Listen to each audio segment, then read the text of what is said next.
Es muy grato para mí, en tanto que representante de la Fundación Hariharananda, participar en la celebración del Día Internacional del Yoga, evento tan importante para traer armonía y paz al mundo entero. Este evento del Día Internacional del Yoga fue instituido por la ONU y es apoyado por el gobierno de la India, particularmente por el Consejo para los Asuntos Culturales y el Ministerio de Ayush, y también por las embajadas. De manera particular, en nuestro caso, agradezco muy enfáticamente a la Embajada de la India para Colombia y Ecuador. La Fundación Hariharananda es una entidad sin ánimo de lucro que nació por insinuación del maestro Raghavananda para enseñar Kriya Yoga a los hispanoparlantes, para enseñarles en su lengua materna y para darles la posibilidad de tener en su territorio una acharya que pudiese también darles iniciaciones. La Fundación Hariharananda Kriya Yoga está dedicada a enseñar el conocimiento transmitido por el maestro Rajarsi Raghavananda y el maestro Paramahansa Hariharananda. Ellos del linaje de maestros realizados del señor Babaji Maharaj. Estamos pues bastante complacidos de participar en esta importante celebración y traemos para ustedes la propuesta de analizar la posibilidad de construir paz a través de la práctica de la yoga.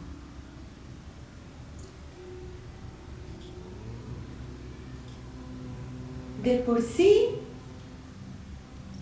el Día Internacional del Yoga tiene el ánimo de traer armonía y paz al mundo. Entonces, la pregunta es, ¿podemos nosotros construir paz a partir de la práctica de la yoga?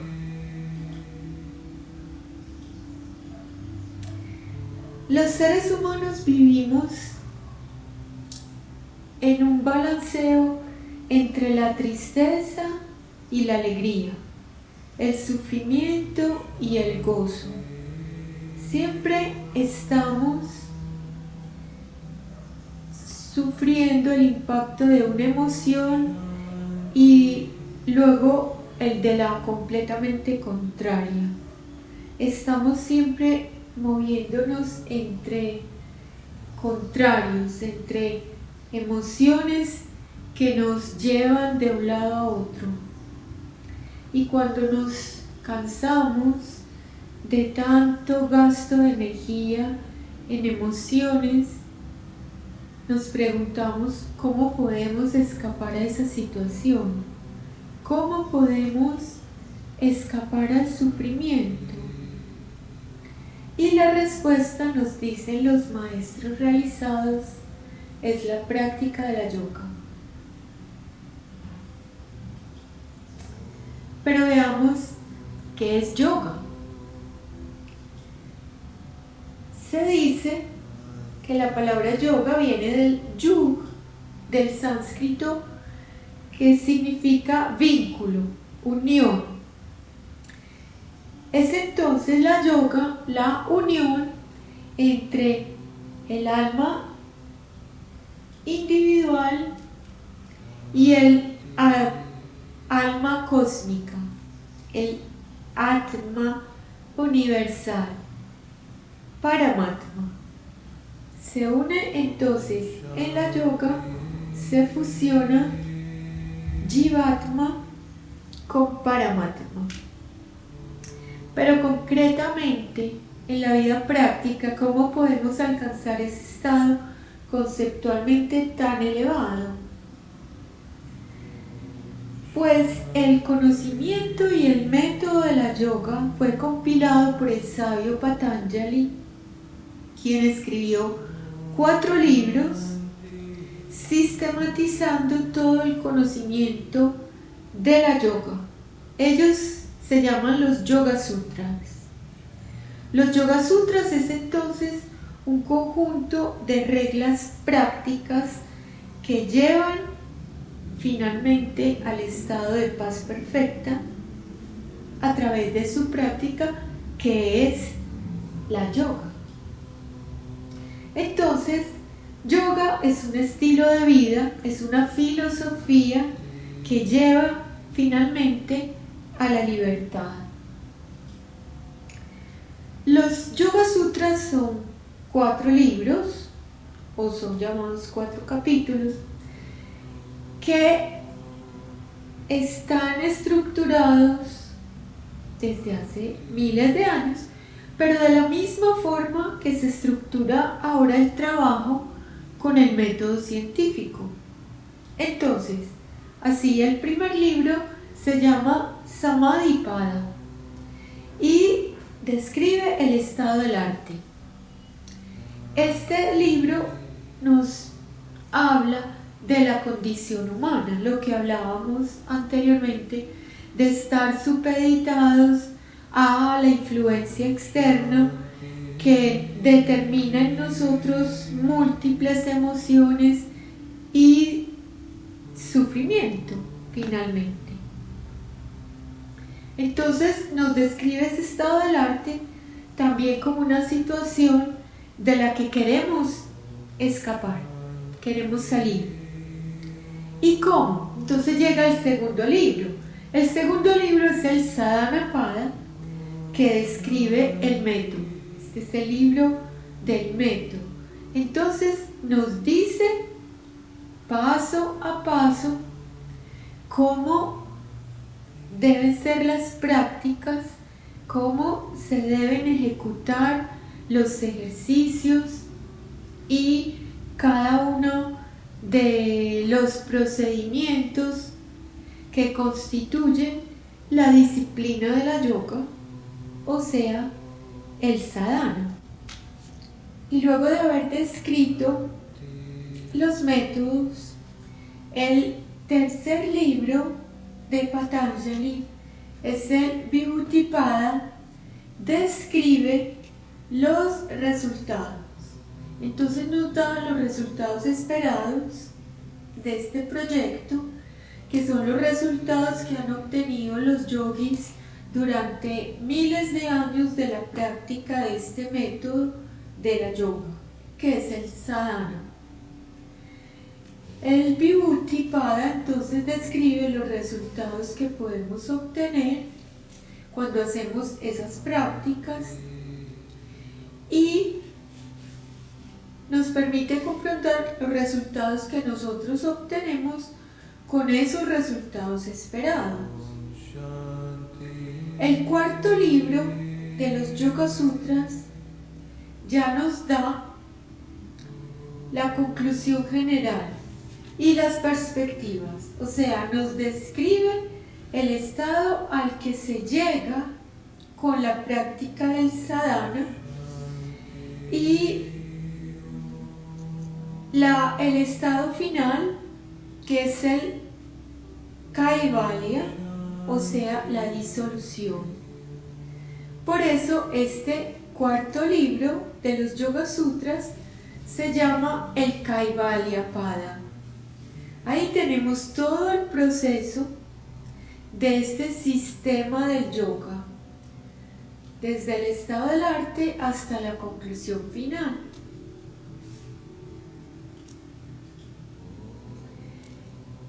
Mirando cómo comienza el primer libro del Samadhipada, el primer libro dice: aquí y de ahora en adelante se va a describir el estudio y la práctica de la yoga.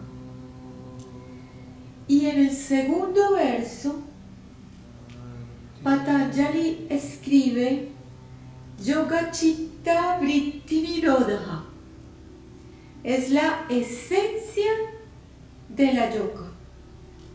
Dice, la yoga es la supresión de las oscilaciones de la sustancia de la mente.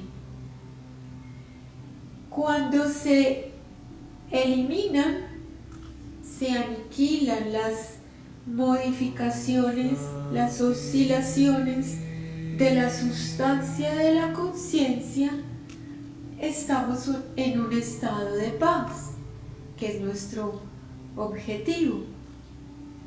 Así empieza pues el Samadhipada. Y luego sigue en su verso 29 y 28 nos describe que con la práctica de la yoga se supera la impureza y se logra la sabiduría y el discernimiento y la conciencia de la realidad. El verso 28 y el 29 describe ya específicamente las partes de la yoga y dice que las partes de la yoga son 8 elementos que comprenden yama, niyama, asana, pranayama, pratyahara, dharana, dhyana y samadhi.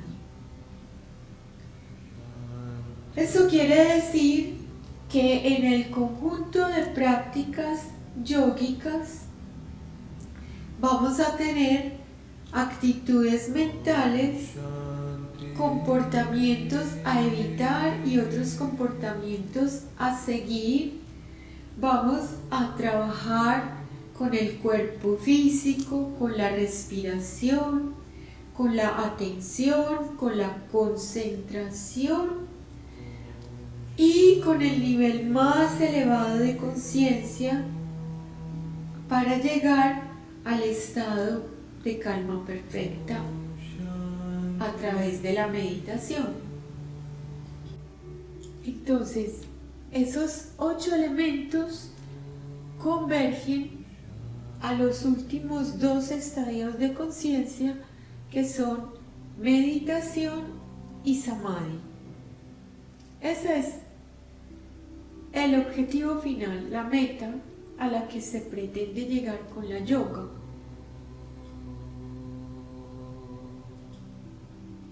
Dhyana es meditación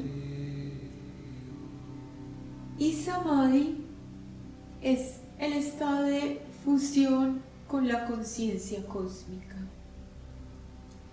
A través de dhyana, que es meditación, o sea, ir más allá de lo físico, más allá de la mente, para estar en conciencia cósmica. A través de esa meditación dhyana se consigue ya la fusión con esa gran conciencia cósmica que es el estado de samadhi, unión con el infinito todo. Esa es la paz perfecta, nuestro objetivo final. El trabajo en Kriya Yoga se concentra en focalizar todos esos elementos de la yoga hacia la meditación y por tanto es un estilo de vida para aprender a vivir en estado meditativo y en paz. La Fundación Hariharananda Kriya Yoga entonces tiene la misión de enseñar Kriya Yoga para que todo el mundo pueda llegar a ese estado final de paz.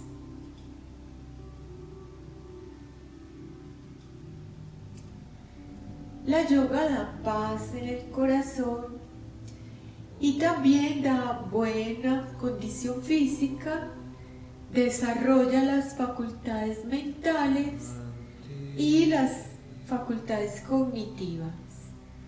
La yoga en su sadhana, cumpliendo con esos 8 elementos, nos da plenitud tanto en la parte física como en la parte mental, psicológica, psíquica y espiritual.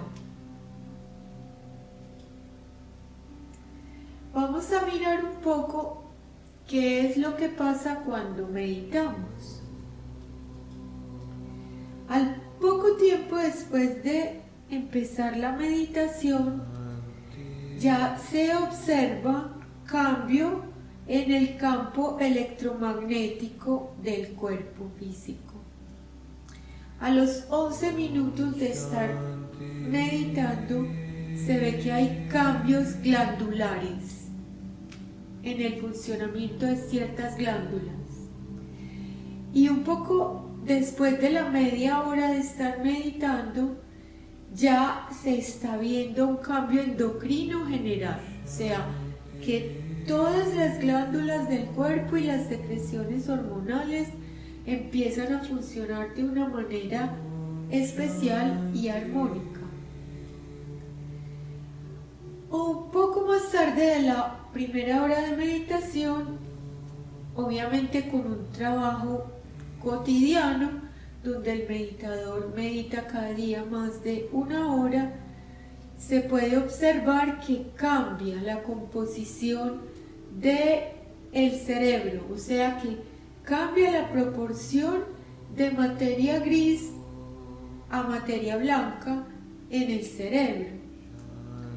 Y ya después de 150 minutos de meditación, los meditadores que normalmente meditan más de 1 hora y media o 2 horas, más de 2 horas, empiezan entonces a producir una reconstitución general de su cuerpo y su cerebro.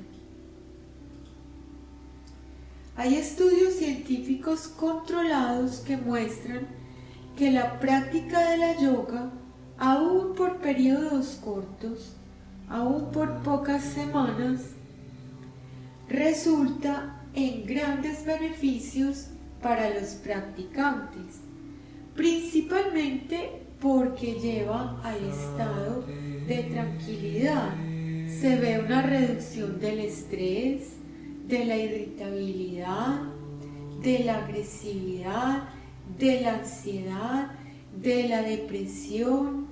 Todos esos parámetros disminuyen, inclusive también los problemas psicológicos o hasta los problemas psiquiátricos en muchos casos. Se ven reducidos o curados con la práctica de la meditación. Existen, por ejemplo, estudios científicos controlados que muestran que una práctica de 10 minutos diarios o media hora por un periodo de pocas semanas ya ofrece aumento en la empatía para esas personas que meditaron, aumenta la compasión con respecto a los otros, aumenta la respuesta del sistema inmunitario y reduce el ritmo cardíaco, el ritmo respiratorio, reduce la presión arterial y reduce los niveles de hormonas asociadas con el estrés. Hay un ejemplo que les traigo de un artículo publicado sobre el efecto de la meditación de compasión. O sea, los meditadores están enfocados a generar sentimientos y pensamientos compasivos.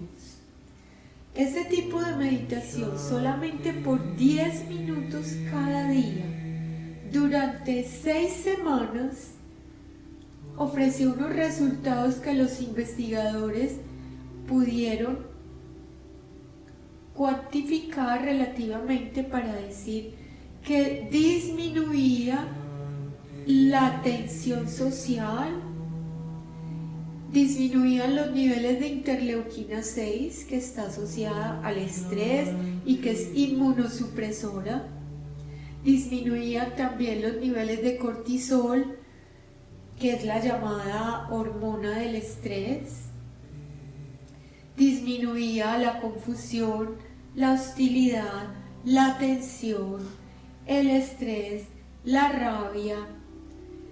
Todo eso disminuía en estas personas con esta práctica tan sencilla, desde 10 minutos diarios. Pero sí notaron los investigadores que a medida que las personas prolongaban el tiempo de meditación, también se acentuaban esos resultados. Los resultados son directamente proporcionales al tiempo de meditación. Otro estudio nos muestra cómo existen cambios neuronales y neurológicos después de la práctica de meditación tipo mindfulness durante 20 minutos cada día y solamente durante 4 días. Es un ensayo muy corto y lo hicieron con personas normales y también con pacientes víctimas de ansiedad. Encontraron los investigadores en este estudio que realmente la práctica de la meditación tiene un efecto significativo en la reducción de la ansiedad y que a medida que aumentan los días de que las personas estén haciendo esta práctica, entonces se ve mayor efecto. Al 4.º día ya se ve una diferencia mayor, estadísticamente significativa, con respecto a los controles. ¿Quiénes fueron los controles? Personas que estaban observando la respiración, solamente observando la respiración, pero sin meditar. Esas personas no tuvieron ninguna reducción de la ansiedad, pero los que hacían meditación sí la tuvieron. Entonces, es llamativo que con un estudio tan corto, por un tiempo tan corto, se logren ya ver efectos que puedan ser estadísticamente significativos. En muchos estudios entonces se ha visto que realmente las prácticas meditativas tienen un efecto notable en la disminución de problemas psíquicos o de estrés, parámetros relacionados con agresividad, depresión, reactividad, ansiedad, inclusive esquizofrenia. Y por el contrario, estas mismas prácticas refuerzan la percepción de bienestar, de tranquilidad, de paz, de contento y de buena salud. Entonces, hay muchísimos estudios en la literatura. Yo presento algunos ejemplos solamente donde se puede ver este tipo de resultados en distintas investigaciones con distintas clases de meditación o de prácticas meditativas que nos muestran un efecto benéfico sobre la salud mental y física de los meditadores y también la salud social del entorno. Entonces tenemos ensayos que muestran reducción del estrés, reducción de todos estos problemas asociados a agresividad o ansiedad y mejoría en la salud.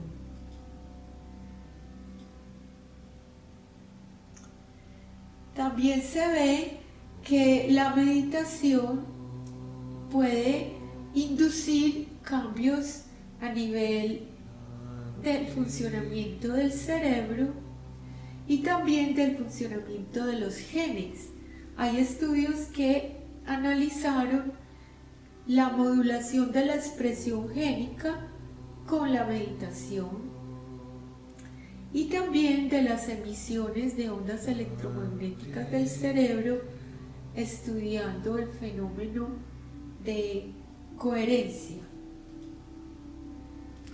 Entonces esos estudios neurológicos detectaron que con la meditación en general se disminuye la actividad de la amígdala, que es la zona del cerebro relacionada con el estrés o con los reflejos de miedo, de pánico que inducen a la huida o a la pelea. Y por el contrario, detectaron que la zona del cerebro que está asociada con la actividad calmada, organizada, que es el córtex prefrontal, esta zona del cerebro se activa con la meditación. Entonces, esta zona del cerebro de córtex prefrontal está asociada con la atención, con el trabajo cognitivo, con la emocionalidad, con el comportamiento del individuo y dentro de su entorno social, el comportamiento social, y también con el trabajo cognitivo, con el aprendizaje. Todas estas funciones entonces deberían potenciarse con la meditación, porque están asociadas a esta región que normalmente activa su funcionamiento con las prácticas meditativas. Tratando de explicar los resultados que se han obtenido con la meditación, algunos investigadores han planteado el análisis desde el punto de vista de decir que la mayoría de los sistemas son entrópicos y tienden a la entropía. La mayoría de los sistemas tienden a estados de mayor desorden. Pero cuando las partes del sistema se organizan y revierten ese desorden, empiezan a alinearse, a converger, y entonces se dice que los sistemas ganan coherencia. Al ganar coherencia, estando sus elementos alineados, el sistema se convierte en un buen conductor, en un superconductor. Y ese sistema coherente, superconductor, funciona de manera armónica y eficiente, cada vez más armónica. Resulta que ese sistema en su coherencia va generando un campo magnético alrededor. Y ese campo magnético se convierte también en un escudo protector que aísla al sistema superconductor de influencias externas. Es por eso entonces que los sistemas coherentes, superconductores, se van convirtiendo en sistemas invulnerables. Esto se llama el efecto Meissner. Los investigadores entonces analizan si con la meditación estamos generando en nuestro sistema nervioso central algo semejante a este fenómeno. Los estudios que se han hecho con encefalogramas sobre personas en meditación han detectado que las emisiones electromagnéticas del cerebro se van haciendo coherentes con la práctica de la meditación. O sea que a medida que va aumentando el tiempo en meditación, la persona va produciendo ondas de la misma clase, no una cantidad de ondas diferentes como al principio en el estado normal de vigilia y de actividad, sino que la mayoría de las ondas producidas por el cerebro en meditación empieza a ser ondas alfa. Eso, según los investigadores, entonces es una coherencia, en tanto que las emisiones electromagnéticas del cerebro se vuelven homogéneas. Ondas alfa asociadas con la atención, con la calma. Entonces los investigadores dicen que la meditación genera un estado de coherencia en el cerebro. Eso haría que el sistema nervioso central del meditador, a través de la coherencia, adquiriera un estado de paz. Sería una explicación desde el punto de vista neurológico de por qué los meditadores sienten tanta paz y pueden también emanar paz, porque estamos produciendo ondas electromagnéticas que se dispersan por el ambiente alrededor. O sea que el meditador se convierte en un generador de paz. Y así pues se puede concluir que el comportamiento depende del funcionamiento del sistema nervioso central y en particular del cerebro. Pero ese comportamiento del cerebro a su vez depende de condiciones fisiológicas, del ambiente endocrino, de condiciones del ambiente que puedan generar estrés. Y todo eso puede estar modulado por la meditación. Entonces vemos cómo la meditación tiene un efecto directo sobre no solamente el bienestar y la calma del individuo, sino sobre su comportamiento. Y como sabemos, porque los maestros siempre nos lo han enseñado, la paz del individuo es la paz del mundo. Así, ese estado de calma que se produce en el individuo al meditar se traduce también en beneficio para su entorno social. Y se ha visto que cuando las personas hacen prácticas meditativas se presenta una disminución en la tensión social en su población, reducción de los crímenes y la violencia. Y hay diferentes parámetros que están asociados con la calidad de vida y con el bienestar que aumentan cuando hay un número significativo de meditadores en la población. Por ejemplo, aumenta la empatía, la cordialidad, la fraternidad, la conciencia colectiva, el optimismo, el contento. Es entonces muy benéfico para el entorno social la meditación, pero sí se necesita un umbral mínimo de meditadores para que se vea un efecto social. Se ha visto que la meditación de grupos grandes de personas en poblaciones en conflicto tiene un efecto observable, significativo, sobre la disminución de la violencia y la criminalidad en esas poblaciones. Los investigadores han visto que el efecto es mucho mayor cuando los meditadores se reúnen a meditar juntos en el mismo sitio y cuando son muchos. Entonces se propone una hipótesis de que tal vez sucede algo semejante como la interferencia de ondas.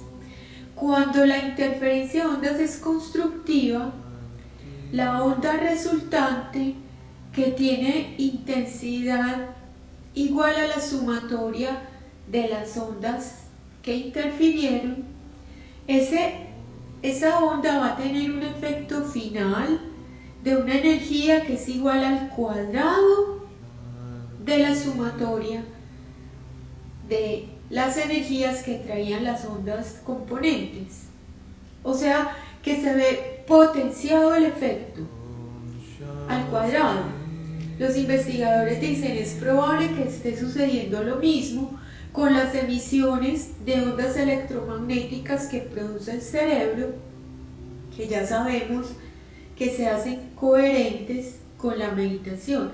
Al hacerse coherentes es factible que produzcan interferencia constructiva y que se dé entonces un efecto mayor que el de la sumatoria de las ondas producidas por los individuos. Desde 1975 se empezaron a hacer ensayos en poblaciones y ciudades en conflicto, y a partir de 1976 empiezan a aparecer las publicaciones donde se muestran los resultados de la meditación en grupos grandes de meditadores sobre la criminalidad, la violencia y la tensión colectiva en esas poblaciones, como Washington, Chicago, Jerusalén, en zonas de conflicto como Afganistán, Irán, Líbano. Entonces, se ve pues que la meditación de grupos grandes de meditadores sí tiene un efecto muy poderoso para reducir los problemas sociales en las poblaciones de conflicto. A eso se llamó el efecto Maharishi. Y el efecto Maharishi viene con una observación de los efectos de la reducción de criminalidad, de violencia en muchos lugares, y inclusive han visto cómo se pueden obtener resultados positivos inclusive en la prevención de terrorismo y en la reducción de muertes violentas, de crímenes, pero también en elevar el nivel de vida de la población a nivel de abastecimiento, de servicios, de conductas de los líderes políticos, una cantidad de parámetros que llevan a mejorar el bienestar en la población. Entonces, de todos esos estudios se sacó una conclusión, y es que el efecto es observable cuando al menos el 1% de la población son meditadores activos y meditan al menos un mes. Eso puede ofrecer efectos de más de 16% en la reducción de los crímenes. Hay poblaciones en las que se vieron efectos muchísimo mayores. 1% de la población es el número crítico de meditadores que se necesita para ya tener un efecto observable. Pero más allá, los investigadores del efecto Maharishi descubrieron que cuando los meditadores se reúnen en un solo sitio a meditar prácticamente todo el día, haciendo diferentes prácticas meditativas, meditación sentada, meditación de pie, tai chi, qigong, recitación de versos sagrados, canto de mantras, cantos sagrados, diferentes prácticas meditativas durante el día, por un mes o más. En ese caso se necesita solamente la raíz cuadrada del 1% de la población. reunida meditando. Y es por eso que los investigadores evocaron el fenómeno de interferencia constructiva de ondas, porque allí se ve una potencia 2, o sea, una elevación al cuadrado de la sumatoria de las energías de cada onda. Entonces dicen, bueno, tal vez estamos viendo eso entre las ondas de paz, digamos ondas alfa, producidas por los meditadores, que no solamente se van a adicionar, sino que se van a elevar al cuadrado. Y por eso se necesita la raíz cuadrada del número de meditadores que se necesitaba en la condición en la que los meditadores estaban meditando en lugares diferentes. Así pues, observaron meditaciones de grupos muy grandes que produjeron reducciones supremamente altas de la criminalidad y la muerte violenta en la población en conflicto.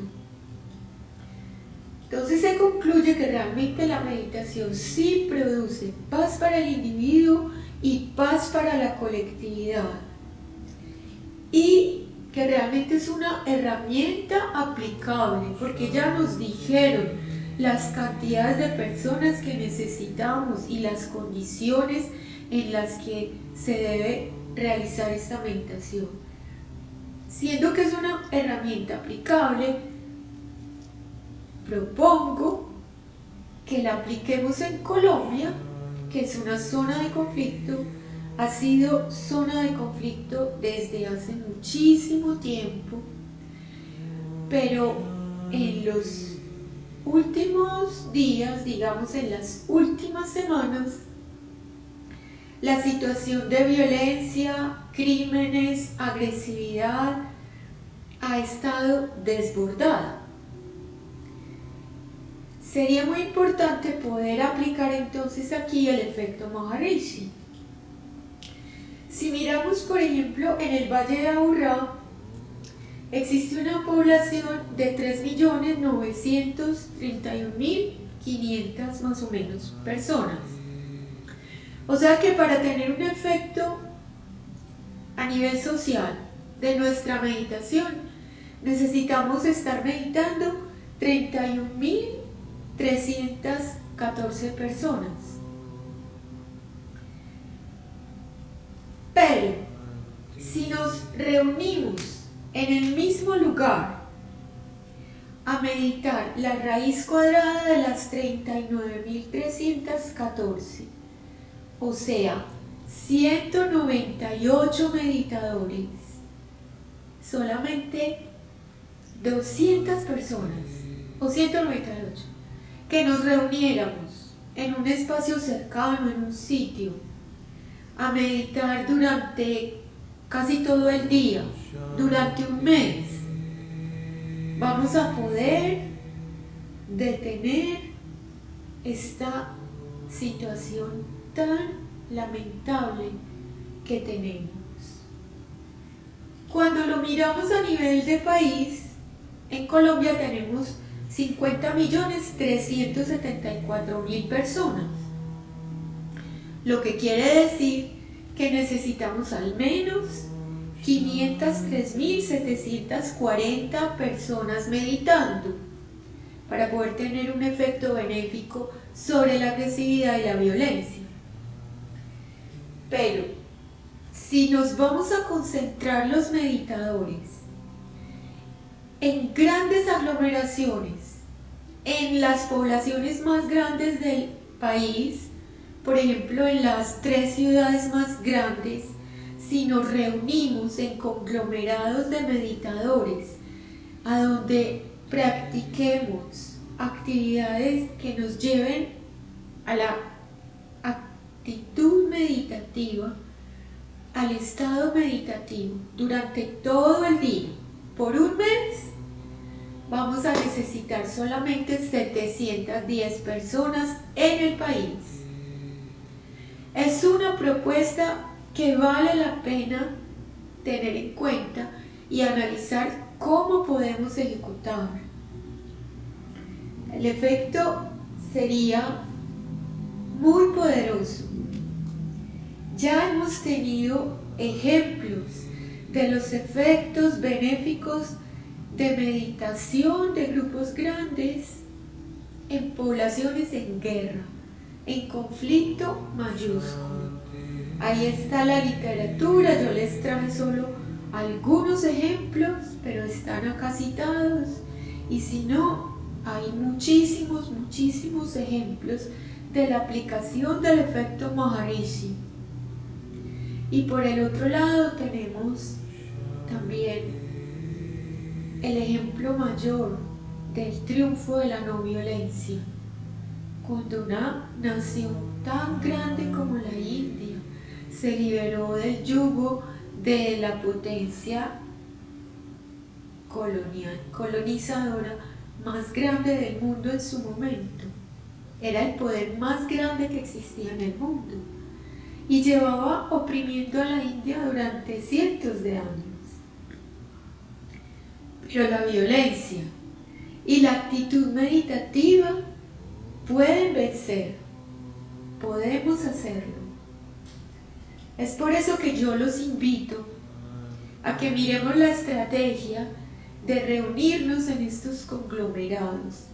Acá están los datos de contacto de la Fundación Hariharananda, donde tenemos Instagram fundac.hariharanandakriya.yoga, tenemos Facebook Fundación Hariharananda Lía Cristina, y tenemos un correo electrónico fundacionhariharananda@gmail.com, o un WhatsApp a donde también pueden comunicarse con el 57 318 845 0112 para que planeemos estrategias de unirnos en meditación y aportar activamente y silenciosamente a la paz de Colombia.